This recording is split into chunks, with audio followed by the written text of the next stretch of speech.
कैसे हैं आप सभी लोग। बीपीएससी का एग्जाम खत्म हो गया। अब बात हो रही है कट ऑफ्स के बारे में। सब लोग अपनी अपनी चर्चाएं कर रहे हैं। हमने भी अपने बच्चों के साथ, जो 68 बच्चे यहाँ से मेंस लिखे हैं, उनसे चर्चा की। फिर दिल्ली, इलाहाबाद, दिल्ली में भी राजेंद्र नगर, मुखर्जी नगर, पटना, उनके भी कुछ बच्चों से बातचीत की। कुछ प्रीवियस ईयर्स के पेपर्स के ट्रेंड, एक्सपर्ट को डिस्कस करने के बाद एक कॉमन चीजें निकली हैं। कितना कट ऑफ जाना चाहिए मेल फीमेल का यहाँ पर रखा हुआ है। लगभग फीमेल मेल या फाइनल इतना सीट्स क्लियर नहीं है। सभी लोग अपने अपने अनुसार दावा कर रहे हैं। यहाँ पे general, EWS, OBC, EBC, SC सबका मेल फीमेल का एक रखा गया है। सिलेक्शन के लिए 500 चाहिए। 500 नंबर 1 रैंक के लिए मैंने कुछ डिसाइड किया है कि लगभग जिनका नंबर 500 रहेगा फाइनल सिलेक्शन होगा। लेकिन इंटरव्यू कॉल के लिए जो कैलकुलेशन जा रहा है वो ऐसे जा रहा है। जीएस 1 में जीएस बहुत सिंपल आया था, लेकिन पेपर चूंकि लेंदी था, इस वजह से बच्चों के सवाल छूटे हैं और डीआई ने बहुत उलझन पैदा किया। मैंने कई बार बच्चों से कहा है कि 3 अगर सवाल आते हैं तो सिर्फ 2 पे फोकस करिए, एक डीआई आपसे बनेगा ही नहीं, उलझेंगे। और सबसे बड़ी बात, जिनका डीआई बहुत अच्छा है उनका जीएस कमजोर होगा, और जिनका जीएस बहुत अच्छा है तो उनका डीआई कमजोर होगा। ये चीज मैंने अपने कई एग्जाम में देखा, झेला। मैं तो डीआई करता ही नहीं था। इनफैक्ट मेरे सिलेक्शन टॉप पे न होने के कारण एक ये भी रहा है। जीएस 2 बहुत ज्यादा लेंदी था। कंटेंट को जानने के बाद भी, समझने के बाद भी, कंटेंट का सब कुछ ऑब्जर्व करने के बाद भी बच्चे लिख नहीं पाए। ये एक कमी है। वो क्यों हुई उसके बारे में, ऐसे के बारे में मैं बहुत खुश हूं, क्योंकि जो भी अप्रोच रहा, जैसे भी रहा, जो कुछ भी हमने 40 लेक्चर में गेस किया, आप दर्जनों मेरे लेक्चर्स में देख सकते हैं, जिसमें मैं शुरुआत ही करता हूं बाप के नाम साग खान, बेटा के नाम परोर खान, वही आता ही है। लेकिन मेन मुद्दा है कि उसको लिखे कैसे होंगे। तो ये एक कट ऑफ के पीछे जो एक नॉर्मल चीजें हैं, जिन लोग को कट ऑफ से प्यार है या कट ऑफ जानना चाहते हैं तो अनुमान लगाते रहें। ये एक नॉर्मल अनुमान है। वास्तविकता जब तक रिजल्ट नहीं आ जाता तब तक हम कुछ नहीं कह सकते। दूसरी जो बात आई है ऐसे के बारे में, तो मैं ये पूछना चाहता हूं कि कई सारे ऐसे ऐसे हैं जो अब आपके समझ में आ रहे होंगे, बट एग्जामिनेशन हॉल में उस समय समझ में नहीं आएगा। बाप के नाम चौन्नी, बेटा अठन्नी, बाप के नाम साग खान, बेटा का नाम परोर खान, बाप रहे अधियारे में, बेटा का नाम पावर हाउस। ये तीनों ऐसे एक जैसे हैं। ठीक उसी तरह जो बोअब सो काटब, जैसी करनी वैसी भरनी, और भी कई तरह की चीजें। कर्म रखी राचा, विश्व रखी तुलसीदास जी का कथन। ये उस समय समझ में नहीं आया होगा आपके। अगर उन्हीं को आया होगा जिन्होंने पहले से मेंस की आंसर राइटिंग की है, निबंध को समझते हैं कि कहां शुरुआत करनी है, कहां बिहार की लोक संस्कृति से जोड़ना है, फिर इंट्रो लिखना है, फिर निबंध की व्याख्या करनी है, फिर उस निबंध के डायमेंशंस सोसाइटी के लिए, पॉलिटिकल स्ट्रक्चर के लिए, इकोनॉमी के लिए, अपनी पर्सनैलिटी डेवलपमेंट के लिए, ओवरऑल इस स्टेटमेंट का पॉजिटिव एस्पेक्ट क्या है, नेगेटिव एस्पेक्ट्स क्या है। जैसे बाप का नाम साग खान, बेटा का नाम परोर खान, नेगेटिव भी है लेकिन पॉजिटिव भी है। पॉजिटिव में कलाम साहब का उदाहरण हमारे सामने है। तो लगभग सैकड़ों कॉपी देखने के बाद मुझे इस तरह का बैलेंस अप्रोच अपने बच्चों में भी नहीं दिखाई देता, जो 2 साल से मेंस आंसर राइटिंग कर रहे हैं। इक्का दुक्का, मतलब 2% 3% को छोड़ करके अभी तक वो पर्सनालिटी डेवलप नहीं है राइटिंग में। तो जो मेंस लिख रहे होंगे, जो वनडे एग्जाम में बैठे हैं, वो तो फाइट में है ही नहीं। फाइट में कौन है इसकी भी चर्चा करेंगे। तो पहली समस्या ये है। दूसरा, जो वर्ड लिमिट है, इंट्रोडक्शन है, एनालिसिस है, कंक्लूजन है, वो लिखे हैं 750 वर्ड्स में 700 750 से 750 के बीच में लिखना है। अगर ये सारी चीजें हैं तो उनके मार्क्स 60% के ऊपर जाएंगे, अगर नहीं है तो उनके मार्क्स नीचे जाएंगे। जिन्होंने नहीं लिखा है वो ये उम्मीद कर रहे हैं कि सर बता दे कि कट ऑफ 300 जाएगा, और जिन्होंने लिखा है वो चुप्पी साधे बैठे हैं। हमने साफ रखा है कि मैक्सिमम जितना जा सकता है आप उतना सोचे। अगर कोई कह रहा है कि 450 मेरिट जाएगी तो आप ये सोचिए कि 500 जानी चाहिए।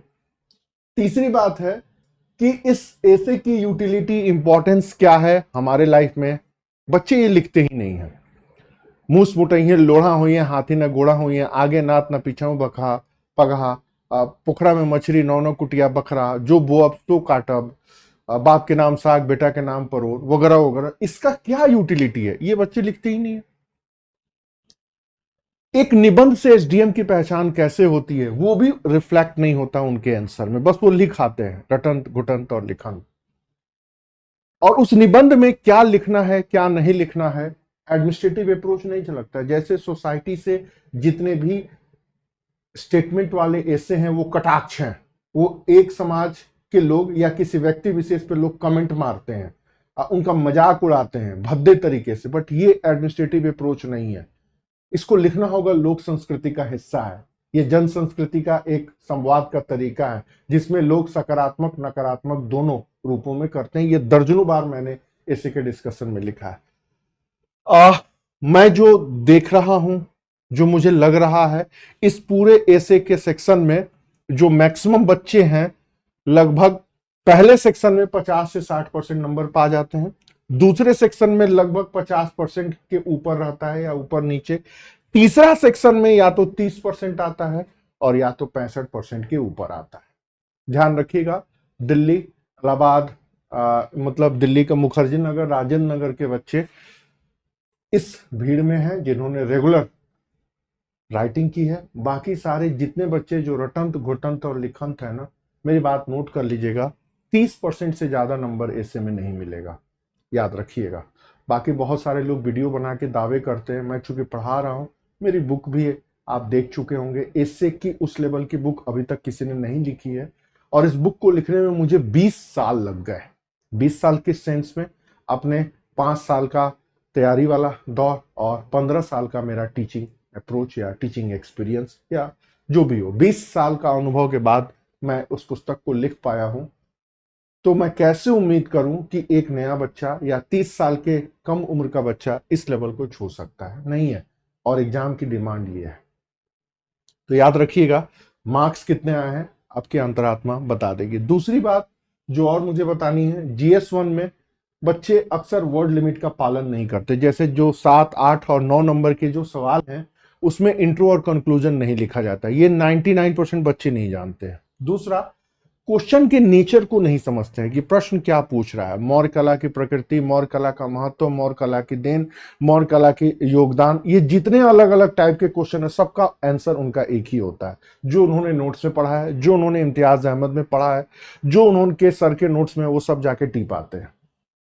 फिर प्रेजेंटेशन उतना बेहतर नहीं हो पाता, कहाँ इंट्रो करनी है, पॉइंट्स कैसे लिखने और कंक्लूजन कैसा करना है, वहां समस्या आ रही है। और सबसे बड़ी बात कंफ्यूजन है कि जहां 36 और 38 नंबर के आते हैं, 9 नंबर में भी इंट्रो कंक्लूजन आपको मेंशन करना पड़ेगा, लेकिन प्रश्न नहीं समझ में आता, टिप्पणी करे, व्याख्या करे, चर्चा करे, आलोचनात्मक विश्लेषण करे, विशेषताओं का करे, फैक्ट फिगर डाटा रिपोर्ट कहाँ लिखनी है कहाँ नहीं लिखनी है जानने के बाद भी बच्चे के आंसर में नहीं आता। अगर ये सारी चीजें टू द पॉइंट है तो किसी भी बच्चे को आराम से 60% के अबव मार्क्स मिलेगा, नहीं है तो 30% से 40% के बीच में जाएगा। सारा खेल इन्हीं चीजों का है।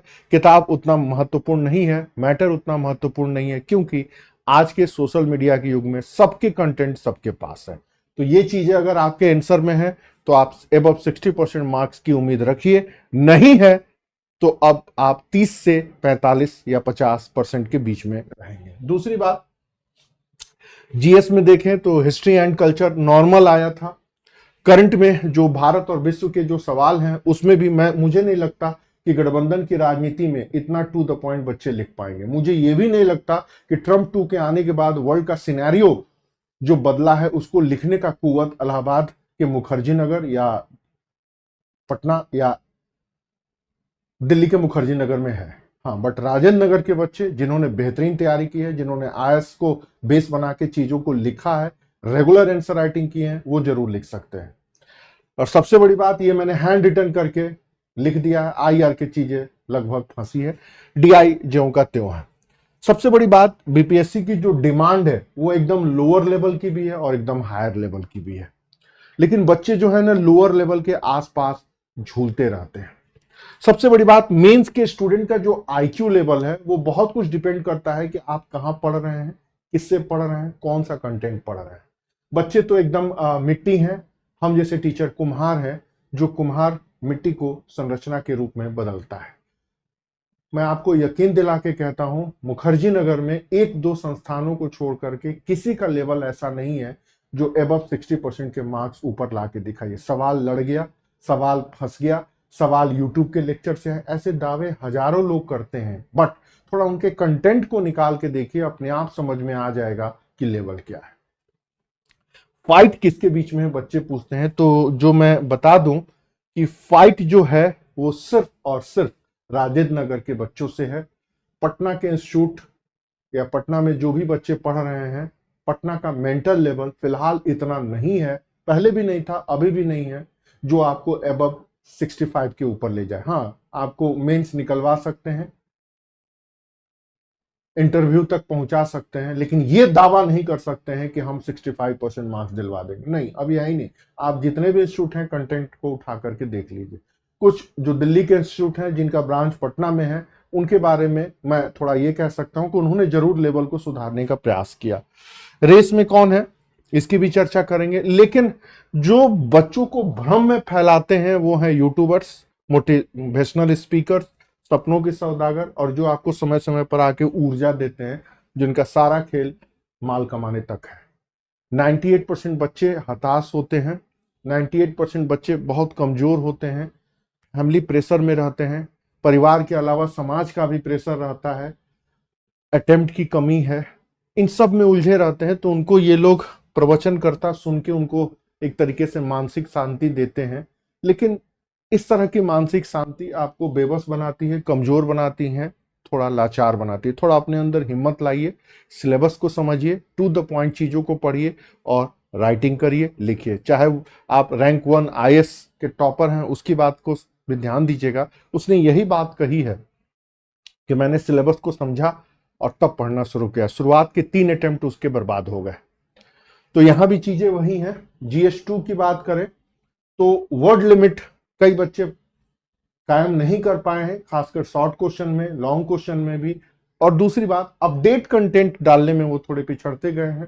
टू द पॉइंट प्रेजेंटेशन भी नहीं रहा है, और government report, fact, figure, data, इन चीजें भी आंसर में नहीं आ पाई हैं, जिसके वजह से उनके मार्क्स 50% के आसपास रहेंगे। जिनके मार्क्स 60% के अबव जा रहे हैं GS2 में, तो ये उनका इंडिकेटर है। आमतौर पर यही रिवाज रहा है कि पार्ट 1 GS1 इजी रहता है, पार्ट 2 टफ रहता है। लेकिन इस बार थोड़ा सा अजीब देखने को मिलता है कि दोनों पेपर में पैरेलल अगर कंपेयर करें तो आप कह नहीं सकते हैं कि कौन सा पेपर ज्यादा टफ है या इजी है। पेपर को बाहर देख के एनालिसिस करना और 3 घंटे के एटमॉस्फेयर में देख के लिखना, ये 2 अलग अलग चीजें हैं। तो सबसे बड़ी बात, फाइट में कौन है, तो मुझे नहीं लगता कि पटना कहीं फाइट में है टॉप लेवल में। मुझे इलाहाबाद भी फाइट में दिखाई नहीं देता। इनफैक्ट मुझे मुखर्जी नगर भी फाइट में नहीं दिखाई देता।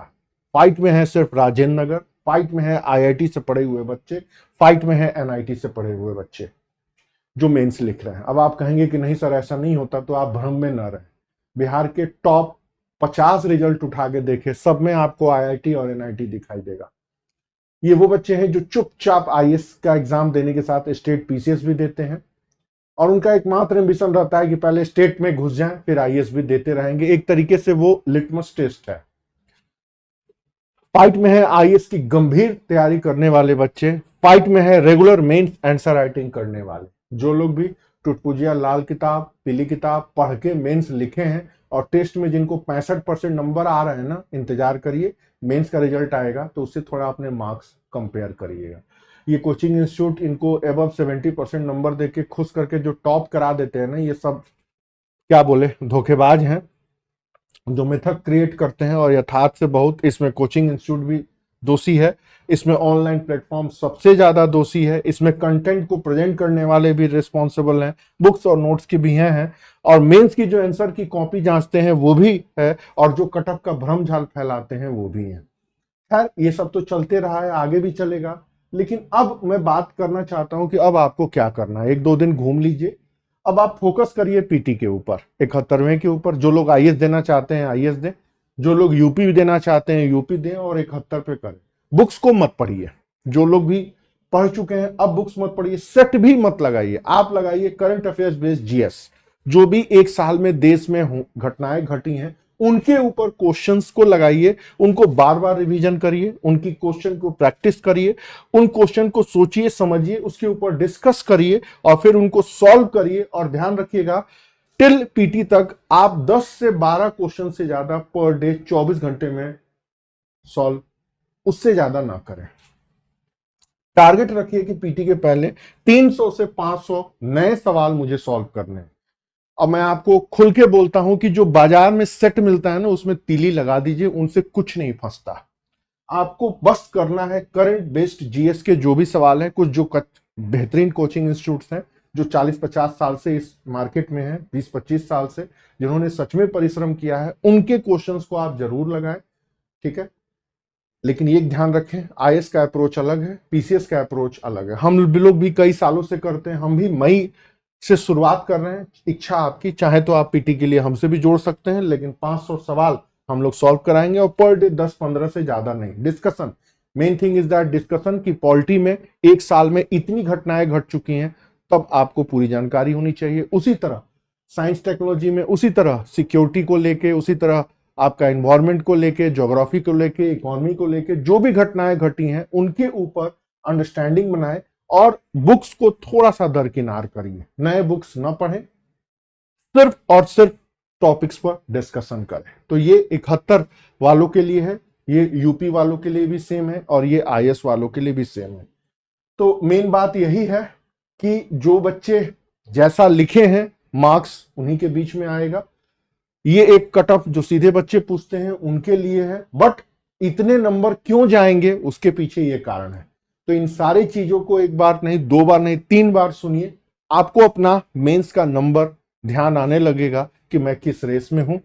आप 50% के बॉर्डर पर हैं या 65 के ऊपर हैं या 50 के नीचे हैं, 3 ही होते हैं, 50 के ऊपर, 50% के नीचे, 65 के ऊपर। तो अब आप अपना कैलकुलेशन खुद ही कर सकते हैं। बाकी पेपर में कौन क्या कैसे किस तरह, मैं एक बार फिर कह रहा हूं, फाइट में कौन है, 110% सिलेक्शन के लिस्ट में कौन है, ये सारी चीजें खुद ब खुद सामने आ जाएगी। बाकी बाजीगर लोग हैं, सपनों के सौदागर हैं, अपने आप को दावा करने वाले लोग हैं, कई तरह के भ्रमजाल को फैला रखे हैं और पूरे के पूरे कोचिंग इंडस्ट्रीज को ध्वस्त करके रखती हैं। विशेष रूप से और कुछ कहने की जरूरत नहीं है। तो 71 के ऊपर अगर आप फोकस कर रहे हैं तो ये सब चीजें जरूर ध्यान रखें। Per day 15 question maximum, minimum 10, और ये 10 नए प्रश्न होने चाहिए। प्रश्न से भी ज्यादा जरूरी है प्रश्न की एक्सप्लेनेशन पढ़ना, क्योंकि प्रश्न बहुत पीटी में थोड़े अजीबोगरीब भी आते रहे हैं, आगे भी आएंगे। कुछ क्वेश्चंस दरोगा टाइप का होगा, वनडे टाइप का होगा, कुछ क्वेश्चन आईएएस का होगा। आईएएस का एक लेवल है जिससे वो पीछे नहीं हटते। यूपी पीसीएस ने भी अपना लेवल बढ़ा दिया है, प्रीवियस ईयर घटना चक्र के जाल को तोड़ दिया है।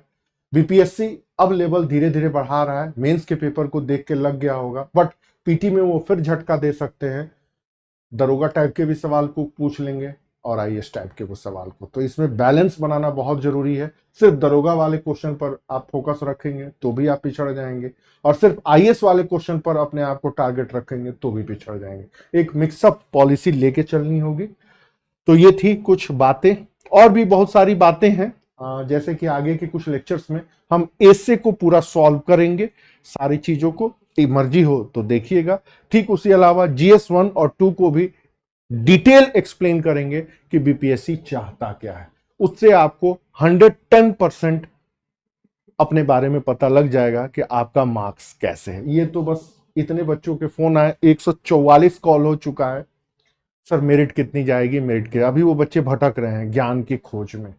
जिस दिन उनको सारे वास्तविक ज्ञान मिल जाएगा, वो चुप्पी साध के सिर्फ मेरिट में ऊपर से 10 के बीच में अपना नाम खोजेंगे। मेरी मनसा यही रहती है कि अपने हर बच्चे को मैं इस लेवल पर ले जाऊं कि वो डिस्कस ना करे, वो सिर्फ ये टारगेट रखे कि ऊपर के 10 रैंक में मेरा नाम क्यों नहीं है।